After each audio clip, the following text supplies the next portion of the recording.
Hello everybody! It's been a long time since I made a video here, but I've been enjoying this new deck for a while in this new format that we're playing in, which is Kashtira Regenesis, or Regenesis Kashtira. I personally think of it as Regenesis Kashtira because I use more of a Regenesis engine in it than the Kashtira engine. But even then, it's fairly even. It's a fairly even split, and you can absolutely play it as a very, very even split between the two.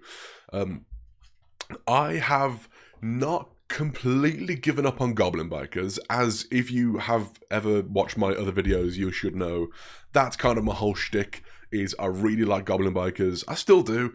It's just that in this current format, they don't really do a lot, you know? When Ryziel is the undisputed top dog, they're great. However, when Ryziel is no longer undisputed top dog, they kind of fall off, unfortunately. As much as that pains me to say, the lack of there being a best deck that is an Xyz deck, it does hurt the deck a great deal, you know? The reason it was such a fun pick for the previous Neta was because of that matchup. A very common matchup that you get quite a lot, it was quite favourable. Not saying you'd win all of them, obviously, of course you wouldn't. It's very much a rogue deck, but it was a favourable matchup there. So I have put that down for the time being, and I have picked up Regenesis Kashtira instead. Now, is this deck something that I'm definitely going to take to all of the events I'm going to? We'll see. Truthfully, we'll see. Let's go over to that. Right. So, it's a fun deck. And I'll say what the deck helps me out personally with a lot is the fact that it's very heavy on sequencing. Is that the right word? Very heavy on understanding matchups, I should say. Give that a little bit of an alteration there. You really have to learn the other matchups that you're going to be going into with this deck, right? You really have to understand the game you're playing and know your matchups with this deck. It's not the standard deck I like to play. It's a control deck. It's very much a controller deck. I generally like to play these big, busy combo decks that just go off and play through interruptions and end on this insane board, which is nigh unbreakable. Those are the decks I tend to like to play, which is why I've actually ordered the Ignista deck. Not Malice, just pure Ignista. It's fairly cheap and it's arriving soon, so I might be playing that. At the moment, this is the deck that I'm taking to Nationals, which is happening in just under a month from now, about 2.5 weeks from now. At the moment, this is the deck I'm taking to Nationals. However, I'm going to see how I enjoy the Ignista deck when that arrives. Because to be fair, it's a very complicated combo deck, but it's nothing but gas. You can play through a lot of interruptions, and I like that in a deck. So we'll see how I feel. We'll see how it goes. So, onto the deck profile. I actually have a little bit of a non-standard list compared to a lot of people that I've noticed. It's just based on personal preference. I don't know if there's any maths on this. I don't know if there's any major thing as to why I should do it this way. I just like this the way it is at the moment. So, obviously playing 3 Archfiend. Archfiend is the heart and soul of the Regenesis deck. It's the Regenesis cards I find incredibly cool and frustrating, because of the fact that you can't just summon them. There has to be something there, you know? None of the Regenesis cards, bar one, are a 1-card combo. I like Archfiend a lot, though. It's a cool card. I like the recursion. I like the fact that you can summon it back and get from banish as well as from your deck when you summon it. It's a very cool card. I like it a lot. Nothing groundbreaking here. I'm also playing 1 Sage, 1 Warrior, 1 Dragon, and 1 Lord. Nothing groundbreaking there. I actually did cut Lord for a while. I wasn't using it, and that was fine. The only issue I had with that is that obviously, with something like Memento, for example, they can get that 5k beater on the field, and sometimes you can't get over that unless you have Lord plus, say, Kashtira, Pressure Planet rates off, you know what I mean? So Lord helps you get over those big bodies, helps you push for game. It's otherwise, honestly, kind of a brick. It's kind of an annoying card, but I don't dislike it. It's nothing wrong with it. It's just not my ideal, But it's a fine card. It's fine. Then onto the Kashtira cards. I run 3 Unicorn. Fairly standard, I think, in this sort of deck. But I'm 2 Fenrir. I was finding myself bricking quite a lot on all the Kashtira cards. I have cut back I'm on 2 Raitsoth and 2 Fenrir. I like that ratio. I draw into it when I need it. I don't see it all the time. Even then, even if I do only open with a single copy of Planet or Unicorn, I can play Kashtira Control, and that's fine. That's its own thing, you know?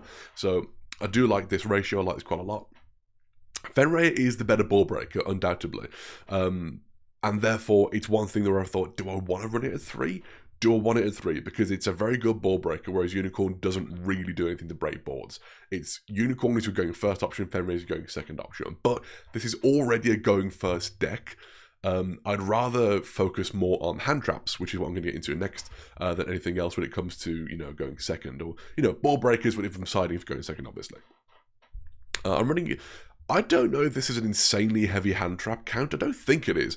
I run, you know, I'm going to double check. 1, 2, 3, 4, 5, 6, 7, 8, 9, 10, 11, 12, 13,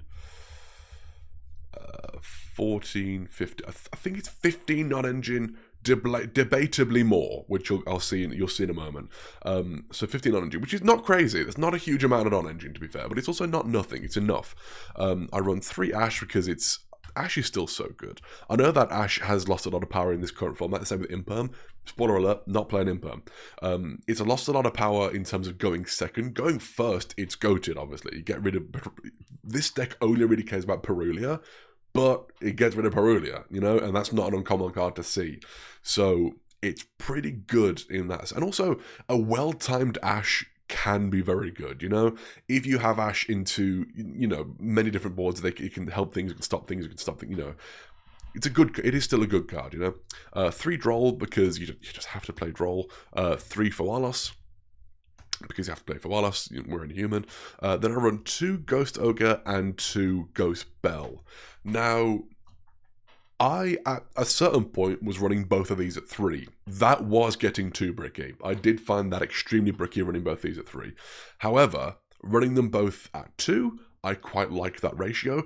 I also think that these are actually much more impactful than Imperm in the current format. So, in this format, Imperm seemingly doesn't matter. You can extend through it, or you can just somehow remove your, you know, the thing getting Imperm from board really easily, and so it just doesn't matter, you know, and the effect goes through. So Imperm I actually find to be totally worthless at this point in the game. Obviously, totally worthless is a strong word. Strong word in there. It's not terrible. It still has its place, and it can still put some work in. But more often than not, I found myself holding it, like hanging onto it for turn 2, and then using it on something then. And that's more like kind of more where you use it. But I don't like doing that. I'd rather stop them. And you know what I mean? Like, I don't like use it as a ball breaker. I prefer to use it as a hand trap. And it doesn't really work as one of those anymore, unfortunately. At least not against the best decks at the moment. Malice does not care about it at all, unless all they have open is non-engine plus Dormouse. In which case, you're laughing. But how often is that going to happen, you know? So it's a bit of a tricky one. But I no longer like Imperm as much.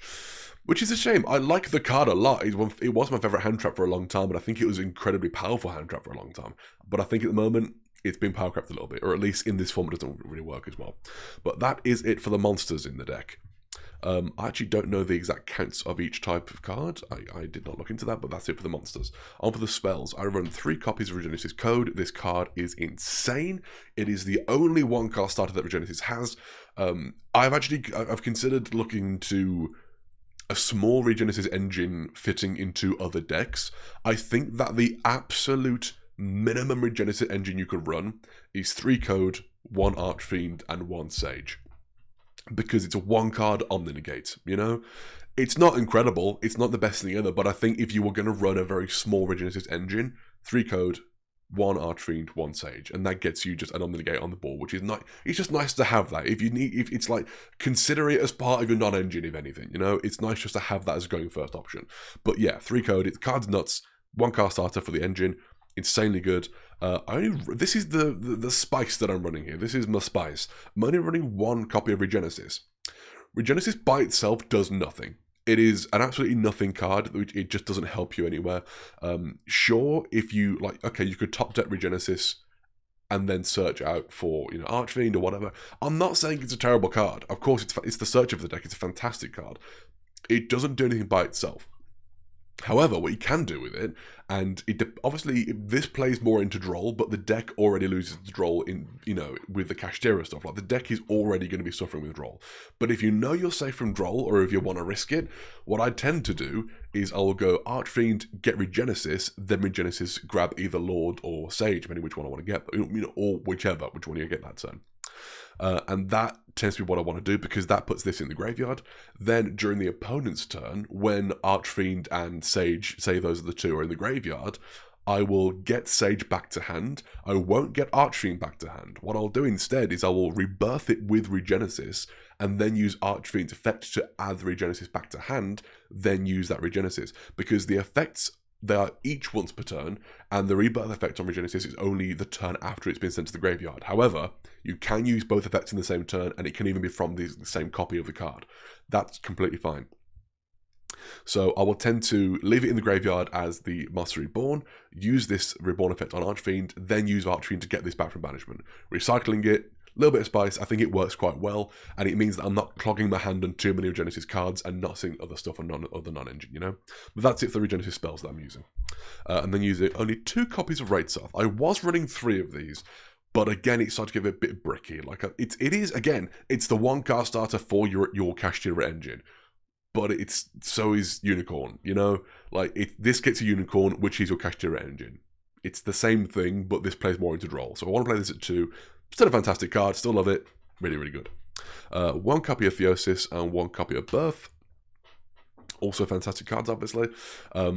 Birth is kind of a nuts card. I like that this deck has double Birth, with the Kashtira Birth and Regenesis Birth. Birth is an insane card, so is Theosis. What I would tend to do is, if I top deck Unicorn Theosis into Fenrir, grab another copy of Unicorn, and then if I have Archfiend in hand, use that to summon Archfiend, That's your basic quote-unquote combo. This is not a combo deck. This is you do a couple of things instead of some points of interruption, That's how the deck works. I then run, and again, this is maybe a little bit of a spice. I run 3 copies of Extravagance and 1 of Prosperity. I like drawing cards. This is a deck that does not care about the extra deck. It just doesn't. It barely uses it. It uses it sometimes, don't get me wrong. It's not often. It does not use it a great deal. I'd much rather just draw a couple of cards. Again, plays into Droll, but Droll is just an ever-present force in this format. It's not like you can do about that. Anything plays into Droll. What your hope is, obviously, is that you get your tailored custom 1 of 6 card with Prosperity, or you get just 2 draws into whatever you might need. Obviously, you're rolling the dice and playing with chance there. I like the card advantage that they give. I think they're really good, and I don't see it as like a brick, considered like drawing like 2 of these, because you're going to use 1 the next turn or something like that. Yeah, I love this. I think these work really well. I have no issue with these. I like drawing 2. It thins the deck out a great deal. Big fan. And then last for the spells, I run 1 Called By and 1 Tropodactyl's Talent, just because they're the great one-offs. And only 1 trap is 1 copy of Birth. I know a lot of people run this at 2. I found 2 a bit bricky. It's weird. The Regenesis cards are really weird. They're really strange, because I'm used to like playing these big busy combo decks that just combo off a couple of cards. The Regenesis cards don't do that. What you tend to want to do, or what I tend to want to do at the very least, is, generally speaking, I'd like to get Archfiend out, whether that be by its own effect by revealing something else, or with code. Get out Archfiend, then get Sage, and that's it. It's an Omni-Negate, and that's it, really. If you also top deck Sage or Birth or Lord, wonderful. Then you can do both of those things, where you get, Lord into Birth, or, Georgius like Birth into, get like, it's just not, there's no 1 card that gets you both of these in 1 turn. Generally speaking, I'd go for Sage. I'd go for Sage over anything else, because it's an Omni-Negate, and that's always going to be really good. But Birth is also fantastic. Obviously, it's foolish. It's for cost. It Book a Moon, so it shuts down anything that like Link plays, because you can't link with a face down card. Doesn't do anything to tributing or fusion summoning, though. That's the main thing. So this card is a bit useless against Mitsurugi. Doesn't do a lot there. Obviously, the secondary effect is fantastic. The secondary effect, I'll say this as well. I've been testing this deck a lot. Never once have I gotten the secondary effect off, which is basically a soul charge, summoning from your hand graveyard and or banishment. It's all sorts of stuff. Like, you summon from everywhere and just fill your board with Regenesis cards. It's really good. I think it's only good in a really extended grind game, which, given how fast the format is at the moment, you don't tend to get into. Have I ever gotten that off? No, never gotten that effect off once. Do I want to? Yeah, I really do. One day, I'm going to get that effect off it because it's going to feel great. But that's it for the main deck. It's a tight round 40 cards. Now for the extra deck. I've just realised I left the side deck in the box again. Keep doing that whenever I make these. Extra deck is, again, a little bit of spice, I'll say. Is that the right word, maybe? I don't know. But extra deck, I play into the fact that, for one, this deck does not care about the extra deck all that much. It likes to have a Typhon handy. That's kind of it, you know? Maybe a Big Eye, maybe this or that, but it's generally not that bothering with the extra deck all that much. But there are a few cards which I see as, like, power cards. Like, these are cards that are really good. The first one of these is not that, and honestly I might replace it soon. The others I think are actually really good power cards, and even though I've extraved, I want to be able to get access to those. So I play all my extra cards at 3 elves. So I run 3 Kashtira Shangri-Ira. This card I may well replace. I barely use it. Rare occasions I bother with it. It's not a bad card by any means. With this strategy, I would rather have the Unicorn and the Fenrir on board than I would have them making this. You know, locking off like a zone here and there is not that great when this is also kind of easy to out. So this actually is something I'd like to replace. I'm not sure what I'm going to replace it with. I'd like to go with, you know, maybe a rank 8 or maybe another rank 7. I'm not sure. This is going to get replaced at some point. But the rest of these are all like power cards and real good. 3 copies of Big Eye. Yes, the different rarities bother me as well. I want them all to be the same. One day they will be, I swear. But yeah, 3 copies of Big Eye because it's insane. It's also not a hard once per turn. It's a from this card and not, you know, it's like, you can summon 2 Big Eye. You know what I mean? I have done that. It's really funny. I like it a lot. So 3 copies of Big Eye, it's a great card, it's just fantastic. 3 copies of number 76, Harmonizer Gradiel. This card is also very good. It's really good against Fiendsmith. This card just eats into Fiendsmith because you're taking their stuff from their graveyard. If anyone doesn't know how this works, I didn't know how this works until recently. I looked this card up and was like, oh, that's really good.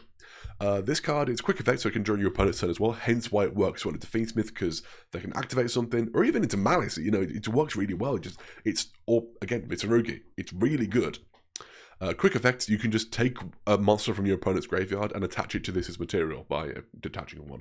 It's also unaffected by, is it unaffected or cover target? Well, I'll read it later, but I think it's unaffected by anything that's its own attribute, and it gains the attributes of its materials.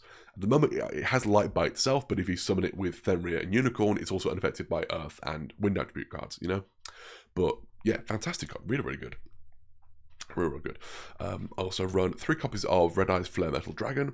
This card is not just a time card in this deck. This deck actually can make use of this because it's quite common. It's quite a common occurrence that you are going to be able to get 7,500 damage out and then have 2 level 7s on board. If you can do that, you just win. You know what I mean? Like, okay, you might have an Imperm in hand and hold it for the next turn. That's possible. Is that likely? They might top deck an Imperm. It could happen. I feel like a lot of the time you're going to just win when you have this, you know? You get 7,500 damage out. That's just 3 monsters attacking directly. Very doable, very possible. Or just a Lord and a Sage or what have you. And then, but Lord and the Sage can't happen because you can then call something. But you know what I mean? 3 monsters, 2 level 7s. Make that. They just scoop because they usually can't do anything. They're going to prey on that top deck if it's top deck of Imperm. Cool, they're in the game still. You probably still have other things on board to interact with, so it's kind of, they're in a tough spot there. And lastly, 3 Typhon, because Typhon is just such a good card. I actually like these all being different. I don't know why, but the other stuff I want to be same, but I like these being different rarities. Typhon's Typhon. Typhon's fantastic. And I have been on record on this channel before as being like, hey, I hate Typhon. It's a bad card. If you play Typhon, you're losing. I thought that with Goblin Bikers, because honestly, with Goblin Bikers, I do still think that, because Typhon does not really work as part of a big combo deck. If you are playing a big combo deck and you've been reduced to Typhon, you're already losing. That's it. This is not a big combo deck. This is a slow, methodical, one step at a time kind of deck. So you actually do like to have Typhon here, because at a certain point, if you've just done a bit of this, a bit of that, done a bit of ball breaking, just Typhon, and then boom, you can get rid of their stuff and attack directly for 2,900 or what have you, you know? It's a very good card in this deck. As I say, I've been on record before hating on Typhon. I have to retract that statement. I think Typhon's actually really kind of goated in this deck. It's very, very good. Onto the side deck now, because once again I left it in the deck box because I love doing that. It's my favourite thing to do, apparently. But onto the side deck. Another little bit of spice here, a little bit of spice, which I don't think is that insane, but it works well here. And that is 3 copies of Chaos Hunter.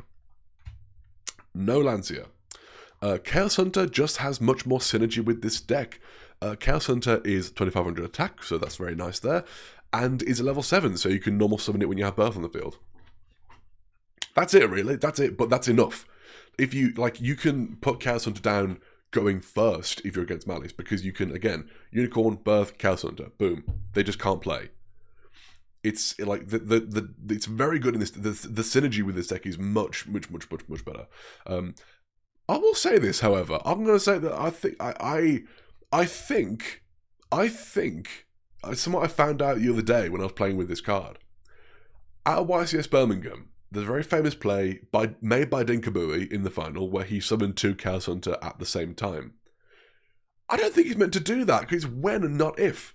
I don't think you can do that. I think that was a wrong call by the judges. Unless I'm misremembering how it happened. I think that was a misplay. I think that shouldn't have happened there. Not important, just thought I'd say that. 2 copies of Meowls and 2 Perulia. I was considering 3, but there are a couple of other cards in here which I think actually give you much more value in the deck. But, you also, like, do you need 6 small Charmers when you're going first? Or going second, rather. It gets to a point where, okay, you want to draw one of them when you're going second, fantastic. If you top deck it as your 6th card, which is more likely to happen if you have more of them, and didn't top deck it, straight away. I think that's it. I think these are nice. I think running 5 Charmies in the deck when you siding in works well. Obviously, this works really well into Regenesis and Meowls into Malice and whatnot. I will say, however, Meowls going second into Malice turn 2 is pretty good. Because Futsu, is it Futsu? I think it is, summons a lot from graveyard during your turn. So actually kind of is a little bit, it's something. It's something. 1 Feather Duster, 1 Lightning Storm, or 2 Lightning Storms, sorry. 1 Feather Duster, 2 Lightning Storm. Back row hate, gotta be done. It's not something that I like having to deal with, but occasionally there's a Labyrinth player, just gotta deal with it, 1 Skill Drain, 1 Tikaboo, and then 3 copies of Dragon's Mind. These are the traps they're siding for when going first. Obviously, Skill Drain and Tikaboo are a bit more circumstantial.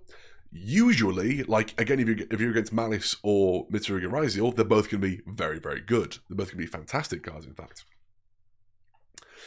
But there are some decks that don't really care about them. For example, Blue Eyes, I don't think really cares all that much about either. Maybe Tikaboo, maybe a bit more so. Skill Drain doesn't care. It's going to put a Blue Eyes on the board and then beat you. That's it. You just lose at that point.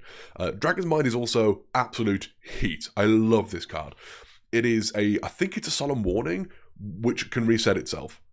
And the cost of resetting it, the only cost is what we play life points when we reset it. And you can do both that in the same turn, so you can use it, then reset it. You can't obviously use it again that turn, but you can reset it for next turn. Like, it's an insane card. It's a wild going first card in this deck, so you're always starting going first. Take out the more Charmies, put those in, crushed it, you're having a good time. But that is it for the deck, guys. That's it for the deck. I hope you've enjoyed that. I hope you found that informative. Hope you've understood my reasoning for some of the choices there. If not, let me know. Tell me what's your personal spice with this. I did see someone the other week, a couple of weeks ago, I think, who was using I think it was Blackwing Steam the Cloak, I want to say, which, according to him, and to my understanding, is a 1-card access code talker. I could be wrong about that. I'm going based on what that guy said. I don't know. Truthfully, I can't really remember how the combo went, but it seemed pretty legit. It seemed pretty good.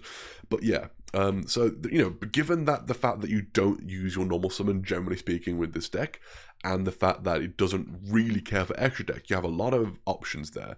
It's also why in the Bestial version of the deck, I haven't used the Bestial version myself.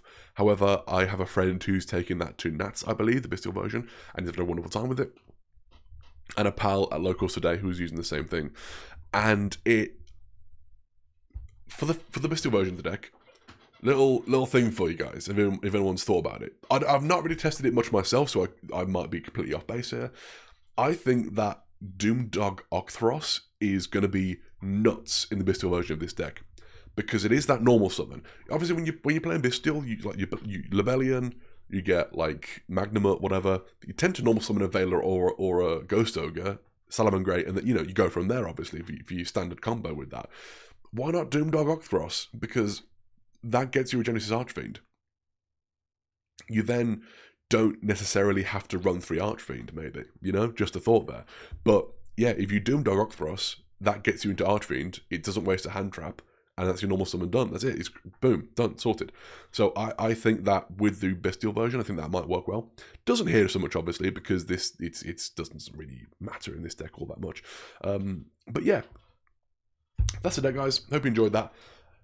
Hope this was somewhat informative to you. Hope I've not rambled too much. It's a long video at this point, I've noticed, but there you go. Yeah, hope you've enjoyed the video. I hope you've had a good time watching. I hope to upload a bit more in the near future. I'm going to be uploading at some point when I get my Ignista deck up and running. I've ordered the cards, should be coming fairly shortly. That's a cheap deck, by the way. Oh, here's a point. Goblin Bikers is not the cheapest deck in the world, but I still consider pure Goblin Bikers to be a fairly budget deck. This is not a budget deck. Regenesis Kashtira is not a budget deck. This is an expensive deck. I think this might be the most expensive deck I've ever bought.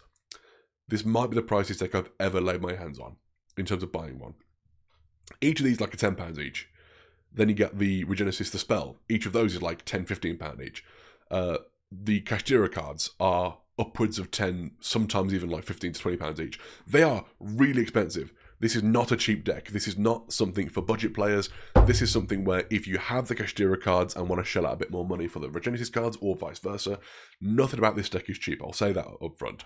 It's cheaper than it does need an extra deck, so you don't need to worry about all those things, but that's kind of it. It's not a cheap deck, so keep that in mind. I am excited to see where Regenesis goes from here. I think that Regenesis Monarch could be a thing, because again, no need for extra deck. You can tribute summon these. Regenesis Bestial's a thing. Regenesis Mech Knight I've seen people play around with. That's an interesting concept. Replicard Lad is something I've thought about. It's the TCG Super card that came out in Atlantis Insight, which I have a bunch of because I bought too many boxes of that. But yeah, that's the deck. Hope you enjoyed. Any questions, any comments, anything like that, I'd love to. Any criticism, let me know. This is just my idea of what the deck should be. I should say, at locals today, I went X1. I came second in the placing. I was quite happy with that, quite pleased with my result. I went to an OTS on Sunday, and I went X2. I went a 3-2 on that record. Again, not an incredible record, but I was quite pleased with my performance there. I did quite well. Yeah, there you go. This deck is not insane. Truthfully, don't know that I love the deck. It's just that I'm fairly comfortable and fairly confident with it, Don't know that I love the deck. I'm going to see if I get more into Ignista. But that's just the update from that. It's been about 3 months since I made a video, but wanted to make one. Anyway, yeah, thanks for watching, guys. Pleasure as always. See you soon. Take care. Bye-bye.